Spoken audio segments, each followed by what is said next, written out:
Welcome to Shivani's kitchen. আশা করি তোমরা সবাই ভালো আছো, সুস্থ আছো। তো দেখো, এখানে আমি নিয়ে নিয়েছি কচি কচি টাটকা টাটকা কুমড়ো পাতা। আজকের রান্নাটা আমি কুমড়ো পাতাতেই করব। তো কুমড়ো পাতাগুলো আমি খুব ভালোভাবে ধুয়ে নিয়েছি।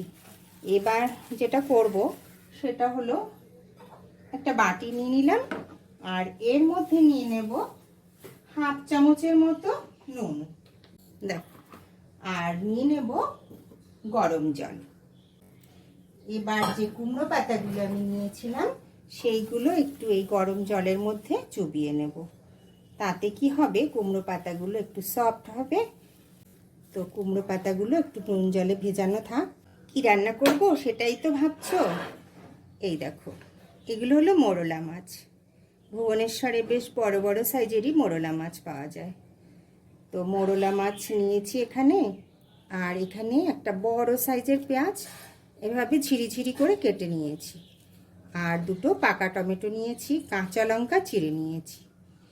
এগুলো মোটামুটি আমি রেডি করে নিয়েছি। আরও কিছু উপাদান লাগবে, সেটা আমি রান্না করতে করতেই নিয়ে নেব। পেঁয়াজ, টমেটো, কাঁচা লঙ্কা আর মাছ একসঙ্গে একটু মিশিয়ে নিচ্ছি আলতো করে। ধনে পাতা হলে ভালো হতো, বাট আমার কাছে তো এখন নেই, তো ধনে পাতা ছাড়াই করছি। তোমাদের কাছে যদি ধনে পাতা থেকে থাকে তো দিও, ফ্লেভারটা খুব ভালো আসবে। দিয়ে দিচ্ছি হাফ চামচের থেকে একটু বেশি নুন। হলুদ দিয়ে দিচ্ছি হাফ চামচের মতো কাশ্মীরি লঙ্কার গুঁড়ো, হাফ চামচের মতো জিরের গুঁড়ো, হাফ চামচ সর্ষের গুঁড়ো, এই সর্ষের গুঁড়োটা আমি নিজেই ঘরে করেছি, হাফ চামচ ধনের গুঁড়ো। দেবো সর্ষের তেল, 2-3 চামচের মতো সর্ষের তেল দিলেই হবে। এটা এবার মাখিয়ে নেব। তবে মাখানোর আগে আমি পাতাগুলো আগে রেডি করে নিচ্ছি, কেননা এটা মাখিয়ে এই পাতাগুলোতেই মুড়তে হবে। তো পাতাগুলো দেখো অনেকটাই সফট হয়ে এসছে। এবার যেটা করতে হবে, ভালো করে চেপে না জলটা বের করে দিতে হবে। তবে খুব সাবধানে, পাতাগুলো যাতে করে ছিঁড়ে না যায় সেটা কিন্তু খেয়াল রাখতে হবে। তো পাতাগুলো আমি একটু ট্রের মধ্যে মেলে দিচ্ছি। এবার ফিরে এসছি আবার মাছের প্লেটে। সব উপকরণ তো দিয়েই দিয়েছি, এবার ভালো করে মাখিয়ে নিতে হবে। রোজ রোজ একঘেয়েমি রান্না খেয়ে না আমরা অনেক সময় বোর হয়ে যাই, তখন ভাবতে বসি আজ কি করব, আজ কি করব। তো এরকম নিত্য নতুন রান্না তোমরা করেই নিতে পারো। তো দেখো, খুব সুন্দর করে মাখিয়ে নিয়েছি। এবার যেটা করব সেটা হলো দুটো করে পাতা নেব। আমি অন্য পাতাগুলো একটু সরিয়ে নিচ্ছি। একটা, দুটো, এভাবে একটা দেব, আর এইভাবে আর একটা দেব। 4-5টা করে মাছ দিচ্ছি, আর কিছুটা পেঁয়াজ, টমেটো, এই মশলা ভালো করে মাছের সঙ্গে এভাবে দিয়ে দেব। এবার পাতাটা সুন্দর করে এভাবে মুড়ে নেব। দেখো, পাতাটা নরম হওয়াতে কত সুবিধা হচ্ছে মুড়তে। এটা মোড়া হয়ে গেলে এইভাবে একটু উল্টে দেব, যাতে করে ওপেন পার্টটা ওই পাশে থাকে।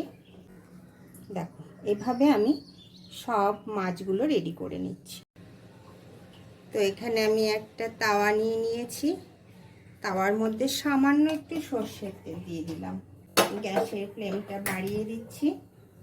সর্ষের তেলটা ভালো করে তাওয়ার চারিদিকে লাগিয়ে নেব। একটা করে পাতায় মোড়া মাছ এর উপরে বসিয়ে দেব। দেখেছো, পাতাগুলো যেভাবে রেখেছি ঠিক সেভাবেই আটকে আছে। রান্নাটি করতে কিন্তু খুব একটা ঝামেলা নয়, একবার শুধু রেডি করে নিলেই হলো। গ্যাসের ফ্লেমটা একটু কমিয়ে দিয়ে ঢেকে দেব। তো প্রায় 10 মিনিটের মতো হয়ে গেছে।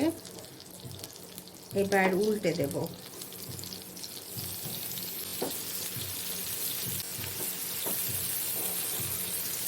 আবার ঢেকে দেবো, ঢেকে 10 মিনিটের মতো হতে দেব, যাতে করে ভিতরে মাছ আর মাছের সঙ্গে যে মশলা সব ভালো করে সিদ্ধ হতে পারে। তো প্রায় 10 মিনিট হয়ে গেছে, ঢাকনা তুলে দেখছি। তো মাছের এই পাশেও বেশ ভালোভাবে হয়ে গেছে। গ্যাসের ফ্লেমটা বন্ধ করে দিচ্ছি। তো আমি প্লেটে তুলে নিয়েছি। এবার তোমাদেরকে ভিতরটা একটু দেখাই যে কত সুন্দর হয়েছে। তো বন্ধুরা, আমার এই রেসিপিটি যদি তোমাদের ভালো লেগে থাকে, লাইক, শেয়ার অ্যান্ড কমেন্টস করে জানাতে ভুলো না কিন্তু। ধন্যবাদ।